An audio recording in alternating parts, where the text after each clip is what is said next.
Media మిత్రులు పిలిచారు election ఎలాగుందని నేను క్యాండిడేట్ని ఇక్కడ 235 బూత్ లో మా ఫాదరు, నా బ్రదరు, నా సిస్టరు, 22 మంది ఫ్యామిలీ మెంబర్ రిలేటివ్స్ ఓట్లు వేశారు. 4 ఓట్లు వచ్చాయి అక్కడ మురళీనగర్ లో. అర్థమైందా రాజ్యం ఎలాగుందో? ఇప్పుడైనా అర్థం చేసుకోండి. చంద్రబాబు నాయుడు గారు లాంటి పెద్ద లీడరే 52 రోజులు జైల్లోకి వెళ్ళబోసారు. బయటకు వచ్చి పవన్ కళ్యాణ్ మాటలు ఒప్పుకొని సరెండర్ అవ్వాల్సిన పరిస్థితి. చంద్రబాబు నాయుడు గారు ముఖ్యమంత్రిని చేసింది 95లో. అప్పుడు ఎమ్మెల్యే మోదీ గారు, నితీష్ కుమార్ ఏంటి, నవీన్ పట్నాయక్ ఏంటి, ఒక కేజ్రీవాల్ సరెండర్ అవ్వకపోతే లోపల జైలుకి వెళ్ళాడు. ఇప్పుడు సీఎం రమేష్ కనకాపల్లో 50,000 మెజారిటీ అట, బీజేపీ 8లో 6 సీట్లు అట, జనసేన 21లో 19 సీట్లు అట.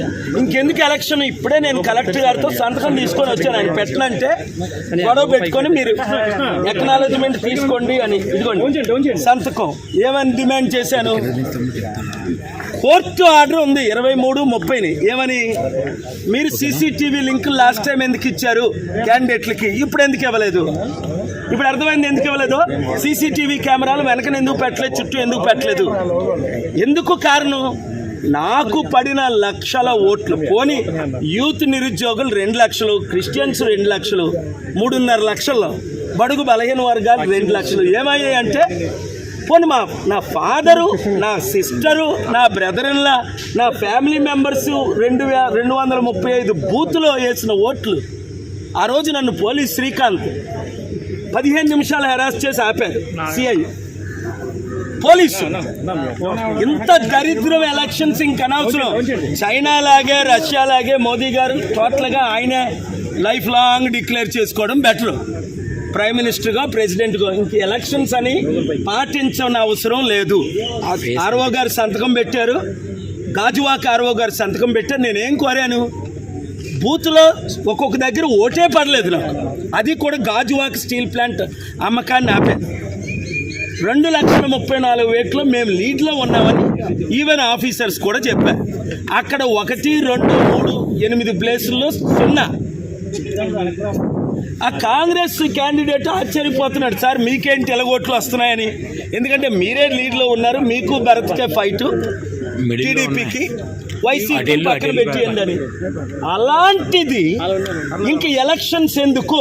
అందుకనే బాయ్కట్ చేసాం, బయటకు వచ్చాం, కౌంటింగ్ ఆపమన్నాను, పోలింగ్ రీపోలింగ్ పెట్టమన్నాను. Honourable high court already case pending ఉంది, June 6 హియరింగ్. అక్కడ నేను ఫ్యాక్ట్స్ ప్రజెంట్ చేస్తాను. వెబ్ లింక్ ఎందుకు ఇవ్వలేదు? ఎందుకు ఇవ్వలేదు? మాకు తెలిసిపోద్దని. మొత్తం ఈవీఎంస్ రిప్లేస్ అయ్యాయి, చైనా రష్యన్ చిప్ ఉందని. ఇక్కడ పెద్ద క్యాండిడేట్ ఎవరైతే లీడ్లో ఉన్నారో ఆయన నెంబర్ 2 చెప్పారు, పేరు చెప్పను. కానీ ఇప్పుడు ఇంకెందుకు ఎలక్షన్స్? అయితే మోదీకి సరెండర్ అయితే, నేను మొన్నే చెప్పాను కదా, 300తో మళ్ళీ మోదీ ప్రైమ్ మినిస్టర్ అవుతారు. ఎలాగవుతారో చెప్తానన్నాను. 200 అరౌండ్ ఇండియా వస్తుందని నేను చెప్పినట్టే జరుగుతున్నాయి.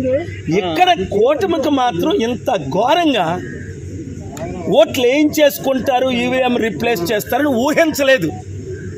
మునుగోడులాగా మాకు ఇక్కడ ఓట్లు. నేను పుట్టినూరు, పెరుగునూరు, 1000 కోట్లు దానం చేసిన నేను. ఇంత అవినీతి ఎలక్షన్ అని రుజువులతో నేను పెట్టాను కోర్టులో. కోర్టులో కొన్ని బూతుల్లో 1 ఓటు రాలా, అది ప్రాబ్లం. 22 మంది మా ఫ్యామిలీ మెంబర్ ఓట్లు వేస్తే అవి కనబట్టలేదు. మురళీనగర్ అది చూసారా రౌండ్లో. ఎవడైనా నమ్ముతాడు ఇది? మణిపూర్ ఘటన 3.5 లక్షల కోట్లు క్రిస్టియన్ ముస్లిం ఓటేశారు. టీడీపీ బీజేపీతో కలిసినందుకు ఎవరు వేయరు, అది మీకు తెలుసు. మరి ఎవరికి వేశారు? రీపోలింగ్ పెట్టాలి. పవన్ కళ్యాణ్ ఎందుకు సరెండర్ అయిపోయాడు?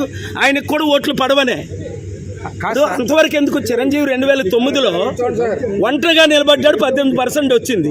రెండోసారి నిలబడ్డాడు కాంగ్రెస్తో, 0.5% వచ్చింది. హాఫ్. నాకు ఇప్పుడు 1% ఇస్తున్నారు. చిరంజీవికి ఇవ్వలేదు, సరెండర్ అవ్వలేదు. కనుక ఇప్పుడు చిరంజీవి సరెండర్ అయిపోయాడు, పవన్ కళ్యాణ్ సరెండర్ అయిపోయాడు.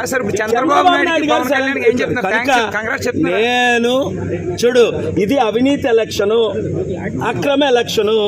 పోలింగ్ వెంటనే ఆపాలి, రీపోలింగ్ చేయాలి, రీకండక్ట్ చేయాలి విశాఖపట్నం. మేము కోర్టుకి వెళ్తాం. కోర్టులో న్యాయం జరుగుతుందని ఇప్పటి వరకు జరుగుతుంది, న్యాయం జరుగుతుందని ఆశిస్తున్నాను.